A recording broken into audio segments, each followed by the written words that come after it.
हो गया sir. Good evening, नमस्कार मित्रों। ठीक है। कल क्लास नहीं आ पाई और मुझे पता है आपको ना तो इसका दुख होगा ना ही मुझे कोई अफसोस है ना, क्योंकि दिन आपको भी शांति मिलेगी और मैं भी ढंग से काम कर पाया है ना। तो बेवजह का मैं ऐसी बातें नहीं बोलूंगा कि गाइस मैं कल बहुत लेट हो गया और मैं आपके लिए नहीं ला पाया, मुझे इसका खेद वेद है। किसी को कोई खेद वेद नहीं होता है, सिर्फ व्यू लाइक का मामला होता है, दिहाड़ी नहीं निकल पाती उसकी वजह से, है ना। ये यूट्यूब की हकीकत है। अब इसको बोलता हूँ टीचर क्या है, एक्सेप्ट नहीं करते हैं। आगे बढ़ते हैं। तो पहला प्रश्न क्या है, भारतीय राष्ट्रीय कांग्रेस की स्थापना कब हुई थी? अभी सवाल है कि अब कांग्रेस बचेगी भी कि नहीं है, मैं तो ये सोच रहा हूँ। खैर आप अपना प्रश्न अटेम्प्ट करिए, क्योंकि अभी आता है, इतिहास में इसकी जगह है। अगर सभी जगह और भाजपा बनी रही तो ये प्रश्न भी अपने अस्तित्व को खो देगा, है ना। खैर आगे बढ़ते हैं। चले बताइए कब हुई थी। सही आंसर क्या है? तीसरा। ठीक है। क्या है? 85 की बात थी। इस समय जो व्यक्ति था अंग्रेज, जिसे हम कहते हैं डफरिन, कौन था? लॉर्ड डफरिन था। ठीक है, उस समय गवर्नर यही था भारत में। क्लियर है? डफरिन के कार्यकाल में हुई थी। क्लियर है? आगे बढ़ते हैं। ये जहां पर हुई थी उस जगह का क्या नाम था? गोकुल दास तेजपाल कॉलेज, बंबई। ठीक है, वहां पर इसकी क्या होती, स्थापना हुई थी। क्लियर। इसके जो पहले अध्यक्ष थे वो कौन थे? वयुष्म चंद्र चटर्जी। पहले मुस्लिम अध्यक्ष कौन थे इसके? ठीक है, तैयब क्या नाम से, तैयब जी बरुद्दीन। और पहली महिला अध्यक्ष कौन थी कांग्रेस की? Annie Besant. ये बात याद रखिएगा। क्लियर है? आगे बढ़ते हैं। अगला प्रश्न, भारत पर आक्रमण करने वाला प्रथम क्या नाम से मुस्लिम शासक कौन था? महमूद गजनबी, शाहजहां, अकबर, मोहम्मद बिन कासिम। कौन था? मोहम्मद बिन कासिम पहला मुस्लिम शासक था जिसने भारत पर आक्रमण किया। ठीक है, माफी चाहेंगे। ठीक है, तो सिंध में की थी और क्या, दाहिर नाम के व्यक्ति पर। क्लियर है? आगे बढ़ते हैं। अगला प्रश्न, लोदी वंश का प्रथम शासक कौन था? इब्राहिम लोदी, बलहाल लोदी, सिकंदर लोदी, इनमें से कोई नहीं। सही आंसर कौन सा है? बहलोल लोदी। ये क्या था? इस वंश का संस्थापक। इसके बाद कौन गद्दी पर बैठा? सिकंदर लोदी। सिकंदर लोदी के बाद कौन बैठा? इब्राहिम लोदी। ठीक है, इब्राहिम लोदी के साथ ही अकबर ने पानीपत की लड़ाई लड़ी थी, पहली पानीपत की लड़ाई। तो सॉरी, माफी चाहेंगे, बाबर ने, अकबर ने नहीं, बाबर ने। और इब्राहिम लोदी हार गया था। और उसी के बाद भारत में किसकी नींव पड़ गई थी? मुगल वंश की। ठीक है, किसकी? मुगलिया वंश आ गया था भारत में इब्राहिम लोदी को हराने के बाद। क्लियर है? आगे बढ़ते हैं। दिल्ली सल्तनत पर कितने राजवंशों ने शासन किया? दिल्ली सल्तनत। ठीक है, तो दिल्ली सल्तनत में सबसे पहले देखिए गुलाम वंश। ठीक है, गुलाम वंश के बाद आपके पास तुगलक वंश। ठीक है, तुगलक वंश के बाद आपका खिलजी वंश। ठीक है, खिलजी वंश के बाद आपका सैयद वंश। और आखिरी में आपका था क्या? लोधी वंश। क्लियर? 5 वंशों ने शासन किया था पूरी दिल्ली सल्तनत में। ठीक है, तो सही आंसर क्या होगा? पहला। क्लियर? आगे बढ़ते हैं। अगला प्रश्न देखिए, कौन सा सम्मान के बिरला फाउंडेशन द्वारा दिया जाता है? इतनी बात याद रखें, कुछ नहीं। उसका नाम क्या है? व्यास सम्मान। आगे बढ़ते हैं। क्या है? व्यास सम्मान। अगला, प्रसिद्ध वृंदावन गार्डन कहां स्थित है?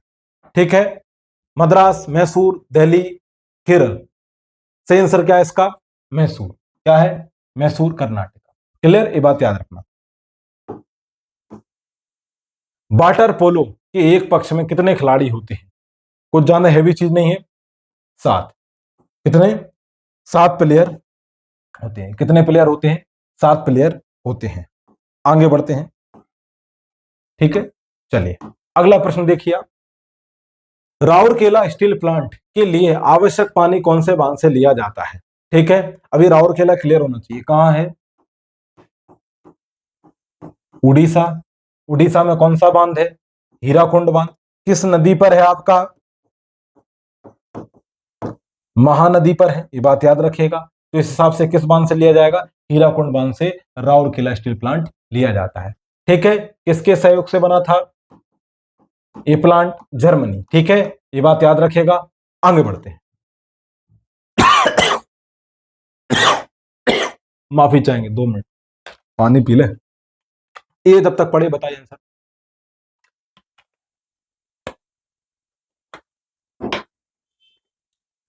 पोंग बांध हिमाचल प्रदेश में कौन सी नदी पर स्थित है? तो एक बात तो क्लियर हो गई कि पोंग बांध किस राज्य में है?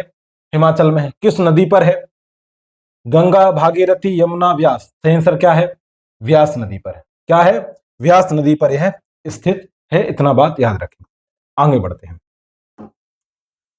ठीक है, अभी देखिए अगला। व्यास नदी, चलो वो बाद में बताऊंगा। केंद्र शासित प्रदेश का प्रशासन कौन देखता है? केंद्र शासन प्रदेश का शासन कौन देखता है? ठीक है, मेजर, जनरल, लेफ्टिनेंट, कौन देखता है? ठीक है, तो क्या है? Lieutenant governor, LG. क्या देखते हैं? एलजी। इधर गवर्नर लिखा नहीं, एक अलग बात है। एलजी देखते हैं, ये बात याद रखिएगा। जैसे दिल्ली में है तो वहां पर एलजी है, और केजरीवाल की जनता से ज्यादा लड़ाई है उसी से ही चलती है। आगे बढ़ते हैं। हर्षवर्धन को किसने हराया था? हर्षवर्धन को किसने हराया था?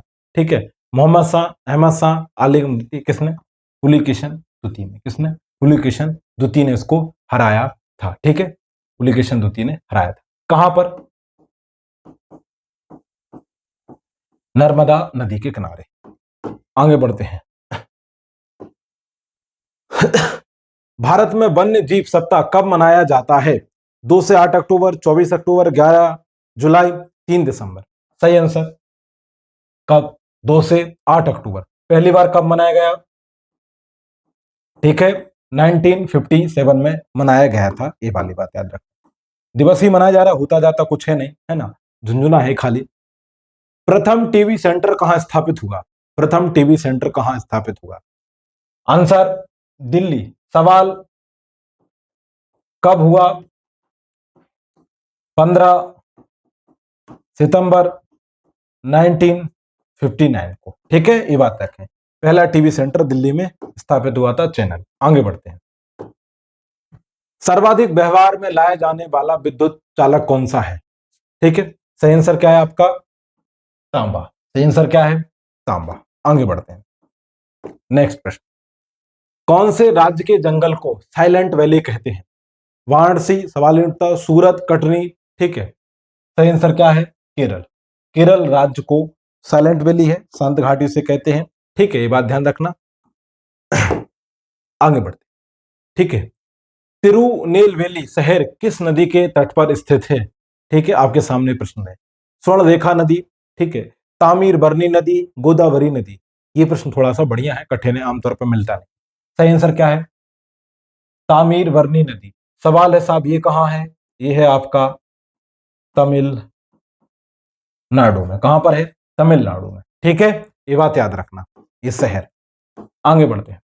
भारत का सबसे बड़ा टर्मिनल कौन सा है? ठीक है, आनंद विहार बस अड्डा, आलमबाग बस अड्डा, कश्मीर गेट बस अड्डा, इनमें से कोई नहीं। सही आंसर क्या है? आलमबाग, माफी चाहेंगे, आलमबाग बस अड्डा। ठीक है, और ये कहां पर है? आपके यूपी में। कहां पर है? उत्तर प्रदेश में। ठीक है, आगे बढ़ते हैं। चलिए अगला प्रश्न। तंबाकू का सबसे बड़ा उत्पादक देश कौन सा है? ठीक है, अंबाला, नेपानगर, चीन, श्रीनगर। अभी देश पूछा है तो ये सब तो बकवास चीजें हैं, क्योंकि ये सब भारत की है। ठीक है, कहां के हैं? ये सब भारत के। ठीक है, शहर है। सही आंसर क्या है? चीन। ध्यान रखना, चीन उत्पादक भी है और सबसे बड़ा उपभोक्ता भी है, ये बात याद रखना। ठीक है, बनाता भी खुद है और खाता भी सबसे ही ज्यादा है। क्लियर है? आगे बढ़ते हैं। अगला प्रश्न। संसद में सदनों की संयुक्त बैठक की अध्यक्षता कौन करता है? राष्ट्रपति, लोकसभा अध्यक्ष, राज्यसभा अध्यक्ष या राज्यपाल? सवाल है, संसद क्या है? तो आप जानते हैं संसद के 2 हाउस हैं, आरएस, एलएस, यानी लोकसभा, राज्यसभा, लोकसभा। क्लियर? इतनी बात याद रखें। दोनों सदन आपके एलएस और एक आरएस में कोई बात को लेकर विवाद हो जाए, टकराव हो जाए, स्थिति बन जाए, एक मत ना हो पाए, तो ऐसे में क्या बुलाई जाती है? संयुक्त बैठक। इस संयुक्त बैठक किसके कहने पर बुलाई जाती है? राष्ट्रपति के कहने पर बुलाई जाएगी संयुक्त बैठक। लेकिन जो देखेगा वहां कप्तानी करेगा, सही चल रहा है काम नहीं चल रहा है, वो कौन करता है? लोकसभा अध्यक्ष। तो संयुक्त बैठक की अध्यक्षता कौन करता है? लोकसभा अध्यक्ष। आयोजन कौन करवाता है? राष्ट्रपति। प्रावधान कहां है? अनुच्छेद 108 में इस बात का उल्लेख मिल जाएगा। आगे बढ़ते हैं। अगला प्रश्न। राजनीति के उस पार नामक पुस्तक के लेखक कौन हैं? ठीक है, दादा भाई नौरोजी, राजा राम मोहन राय, ठीक है, अटल बिहारी वाजपेयी, स्वामी दयानंद सरस्वती। सही आंसर क्या है? अटल बिहारी वाजपेयी साहब। ठीक है, अटल बिहारी वाजपेयी साहब की कास्टिंग की गई है कंगना रनौत की इमरजेंसी फिल्म में। तो कंगना रनौत एक्टर तो शानदार है, इसमें कोई शक ही नहीं, उनकी एक्टिंग एक नंबर आ रही है। चेहरे पे जो भाव आना चाहिए जिस घटनाक्रम में वो ला रही है, लेकिन डायरेक्शन जो उनका बहुत गंदा रहा। सुरेश तलपड़े को क्या अटल बिहारी वाजपेयी बना दिया, मतलब हर कुछ ही। तो डायरेक्शन का बहुत गंदा है। उन्होंने ये फिल्म डायरेक्ट भी की इमरजेंसी, और शायद इसी वजह से फ्लॉप हो जाए। आगे बढ़ते हैं, क्योंकि अटल बिहारी वाजपेयी जैसा जो किरदार है वो बहुत बड़ा व्यक्तित्व है, अब इसे हर किसी को नहीं दे सकते। और इस श्रेयस तलपड़े वही हैं जिन्होंने पुष्पा की आवाज दी है हिंदी में। आगे बढ़ते हैं, 21वां प्रश्न, भारतीय राज्यों का भाषा आधार पर पुनर्गठन किया गया कब? सवाल है आपसे। 60, 86, 20। सही आंसर क्या है? 56। कब? 56 में ऐसा किया गया था। ठीक है, ये बात याद रखना। कितने राज्य बने थे? 14 राज्य थे, और 6 क्या थे आपके? केंद्र शासित प्रदेश। ठीक है, आगे बढ़ते हैं, अगला प्रश्न 22वां, राष्ट्रीय भौतिक प्रयोगशाला कहां स्थित है? नई दिल्ली, सूरत, अहमदाबाद, मुंबई। सही आंसर क्या है? नई दिल्ली। सही आंसर क्या है? नई दिल्ली। क्लियर? आगे बढ़ते हैं, अगला प्रश्न, इनमें से कौन सा प्रधानमंत्री नियुक्त समय राज्यसभा की सदस्य थी? ठीक है, प्रतिभा पाटिल, सरोजिनी नायडू, इंदिरा गांधी या सुचेता कृपलानी। सही आंसर बताओ। इंदिरा गांधी ऐसी प्रधानमंत्री थी जो उस समय क्या थी? राज्यसभा से सदस्य थी। अभी देखो एक प्रावधान है, मैं आपको सिंपल से बता देता हूं। अगर किसी व्यक्ति को प्रधानमंत्री बनना है, बने रहना है, तो उसे संसद का सदस्य होना अनिवार्य है, चाहे वो राज्यसभा से हो, लोकसभा से हो। ऐसे पहले बहुत और भी प्रधानमंत्री रहे थे, डॉक्टर मनमोहन सिंह थे, है ना, अपने एच डी गोड़ा साहब थे, वो भी इसी से आते थे, राज्यसभा से। और इंदिरा गांधी भी ऐसी थी, लेकिन निम्नलिखित में से पूछा गया है, तो राज्यसभा की सदस्य थी, ये बात याद रखना। आगे बढ़ते हैं, कौन सी खाड़ी तमिलनाडु के पूर्व में स्थित है? बंगाल की खाड़ी, खंबात की खाड़ी, मन्नार की खाड़ी, इनमें से कोई नहीं। सही आंसर क्या है? बंगाल की खाड़ी है। आप जानते हैं ये भारत का तटीय इलाका है, इधर भी समंदर है, इधर भी समंदर है। बंगाल की खाड़ी कहाँ मिल जाएगी? इस तरफ। और तमिलनाडु किस मिल जाएगा? इस तरफ। तो तमिलनाडु का ये हुआ पूर्वी, ये हुआ पश्चिमी, ये हुआ उत्तर, और ये हुआ दक्षिण। ठीक है, तो पूरब में, पूरब में क्या है? बंगाल की खाड़ी स्थित है। क्लियर है? आगे बढ़ते हैं, अगला प्रश्न, धौली गंगा जल विद्युत परियोजना का संबंध कौन से राज्य से है? अरुणाचल प्रदेश, उत्तराखंड, सिक्किम, मिजोरम। सही क्या है? जाहिर सी बात है, उत्तराखंड। कौन सा? उत्तराखंड से। आगे बढ़ते हैं, अगला प्रश्न, शिशुनाग ने अपनी राजधानी किसे बनाया? पाटलिपुत्र, वैशाली, कौशाम्बी, उज्जैनी। सही क्या है? वैशाली को उसने क्या हुआ था? राजधानी बनाया। शिशुनाग ने ही कौन से वंश की स्थापना की थी? आपका नाग वंश। ठीक है, ये बात याद रखिएगा। क्लियर? आगे बढ़ते हैं, लक्षद्वीप कौन से सागर में स्थित है? प्रशांत महासागर, अरब सागर, हिंद महासागर, अटलांटिक महासागर। अरब सागर।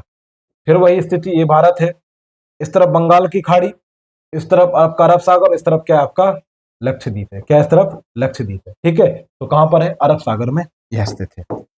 आगे बढ़ते हैं, अगला प्रश्न, रोवर्स कप किस खेल से संबंधित है? रोवर्स कप किस खेल से संबंधित है? फुटबॉल। फुटबॉल से इसका रखना। आगे, अगला प्रश्न, कौन से द्वीप को प्रशांत महासागर का चौराहा कहा जाता है? ये पूछा गया। पवन द्वीप, मिनिकॉय द्वीप, हवाई द्वीप, या इनमें से कोई नहीं। ठीक है, तो पहले कौन सा? प्रशांत महासागर। तो सही क्या होगा? हवाई द्वीप को प्रशांत महासागर का क्या कहा जाता है? चौराहा कहा जाता है। और इसी हवाई द्वीप से अमेरिका काफी हद तक अपने आसपास की जो देश है उन पर क्या होता है? नजर रख सकता है।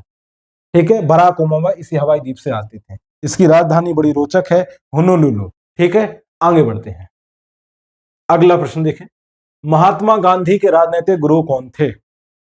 गोपाल कृष्ण गोखले, आचार्य विनोबा भावे, स्वामी रामकृष्ण परमहंस, इनमें से कोई नहीं। सही आंसर क्या है? जी के गोखले। कौन? जी के गोखले। ठीक है,